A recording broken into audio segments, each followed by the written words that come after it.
Hey, what's going on YouTube? It is Neverender, and I've got a part 3 to my new character build on Fallout 4. First video I told you guys I'm working with a brand new sniper character, and I gave you guys some rundown on my loadout in terms of my special stats and my perks, what perks I'm going to be using throughout the course of the game. Bear in mind my character is only level 11 at this particular point in time. I shot these 3 videos simultaneously, not simultaneously, but consecutively.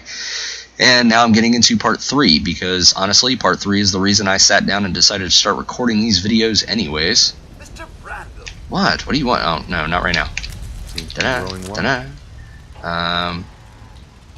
So, and in part 2 I went over gear, my armor, my clothing, my weapon choices, some of the mods that I'm using to facilitate easier gameplay as a sniper type character. And now we are on to part 3, something else that is very, very important for a sniper type character, and I talked about it a little bit in the first video. The fact that I'm going to probably have to rely on using the Scrapper perk and the Scrounger perk simultaneously with this build because I'm not utilizing Local Leader to string all of my settlements together. I'm not actually going to have a lot of settlements, and I'm not going to spend a lot of time building settlements with this character. So I'm not going to have one massive community chest workshop where I'll be able to drag parts and components from all over Hell and Half of Creation to make whatever it is I need to make.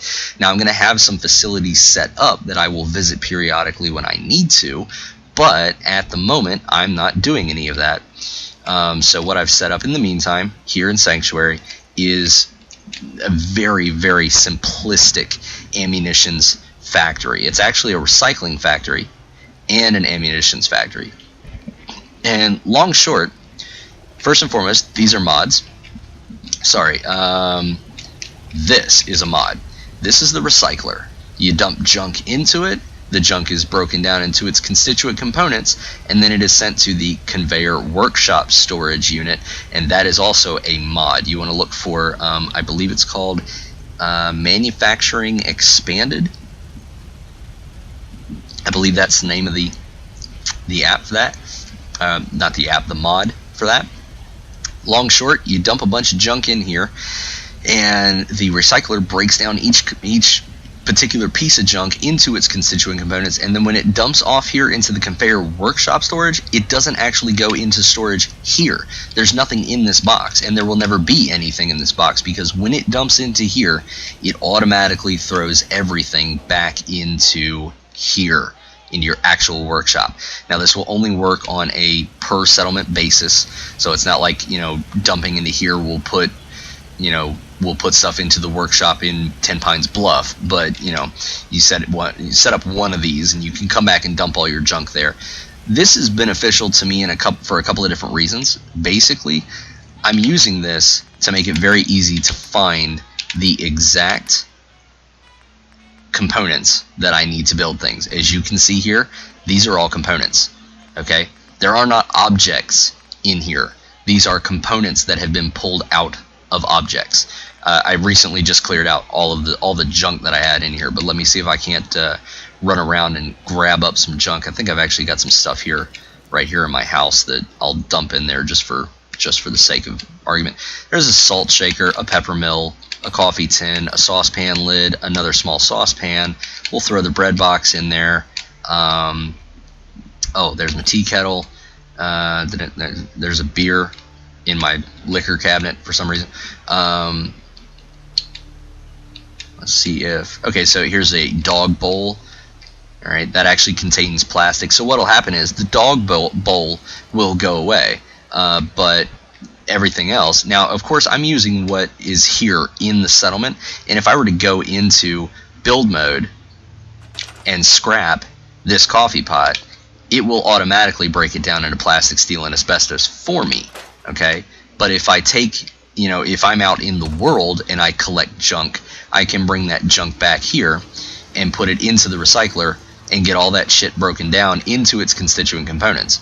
So I'm going to come right in here and I'm going to dump all that junk that I just picked up.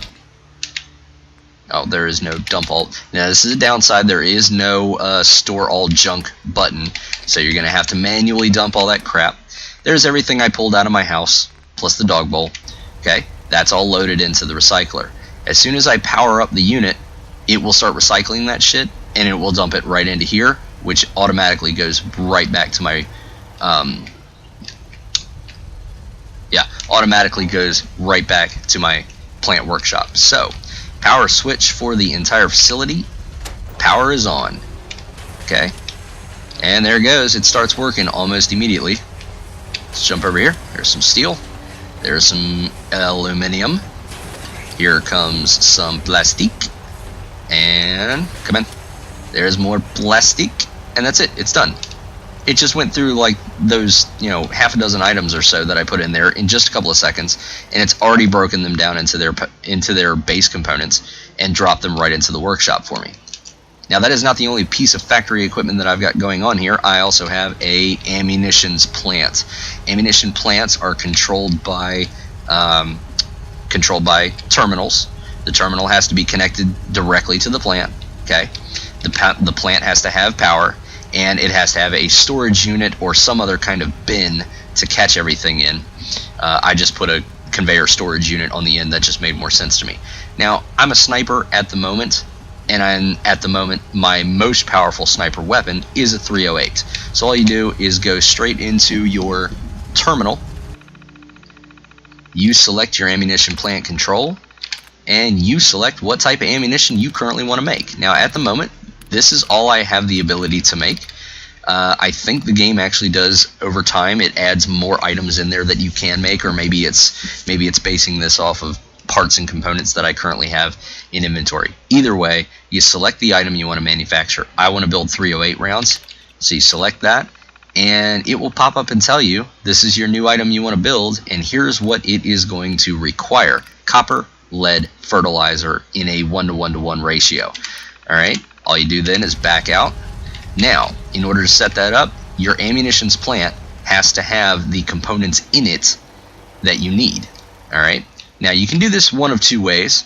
At the moment, I'm manually accessing the workshop. Nope, not the workshop, dumbass. I'm manually accessing what's in the workshop, and I actually just made a whole bunch of ammo, so I may not... look, I've got 2 pieces of copper. I've got 20 fertilizer. It's lead. I'm out of lead. Okay, so I'm actually going to dump those back in here because I don't currently have any in stock. There. I would pick up all the lead, all the copper, all the fertilizer, walk my happy ass back over here, plop the lead, the copper, and the fertilizer right into the ammunitions plant, and it will combine them in a 1:1:1 ratio and produce a box of ammunition. One box, I believe, contains 30 rounds. No, that doesn't seem right. It's 10. For 308 rounds, it's 10 rounds in a box. Okay? It will take a few seconds to spool up. It will take account of everything that's in there, and then it will start cranking out ammunition. It'll go straight into that conveyor storage box, and in a matter of about 2 or 3 minutes total, I crafted 90 rounds of 308 ammunition. That being said, you should be able to see, taking that into consideration, how lucrative this can be. Okay, what if you got all the 308 ammunition you need, but you're still sitting on a lot of components to make 308 ammo? Well, by God, 308 ammo is expensive. Okay, so start manufacturing a shitload of it and sell the surplus. It's very easy. So I made myself a little workshop here. Everything's connected. I got wires running all over Hell and Half Creation, which looks like shit. I had to use a huge power unit exclusively for running the factory here. I had to use one of the largest power units just for running the factory. Also, I'm using a mod on the generators. That first and foremost, actually, I don't know if manually activating the generators is, I don't know if that's part of the vanilla game or if that's part of a mod, but regardless, all of my generators do actually accrue or manufacture double the amount of power that the base game allows you to have, because a gigantic thing like that only giving you 10 units of power is kind of ridiculous. So there you go. That's pretty much what I'm looking at. There's a 3-part episode. And again, guys, check all that shit out. It's in my list. Thank you all for stopping by and checking out this video. If you like it, feel free to browse through the rest of my inventory and take a look at anything else you like. If you like what you're seeing, hit that subscribe button. And my name is Neverender, and I'll check you guys out later.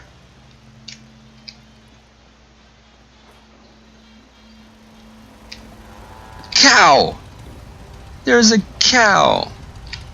Alright, a Brahmin finally showed up. By the way, Brahmin will give you fertilizer. You'll go hang out right over there at that bathtub, and fertilizer will automatically pop up in the workshop inventory. Also very beneficial for anyone who's making their own ammunition. Alright, now I'm really gone. Alright, see you guys. Peace.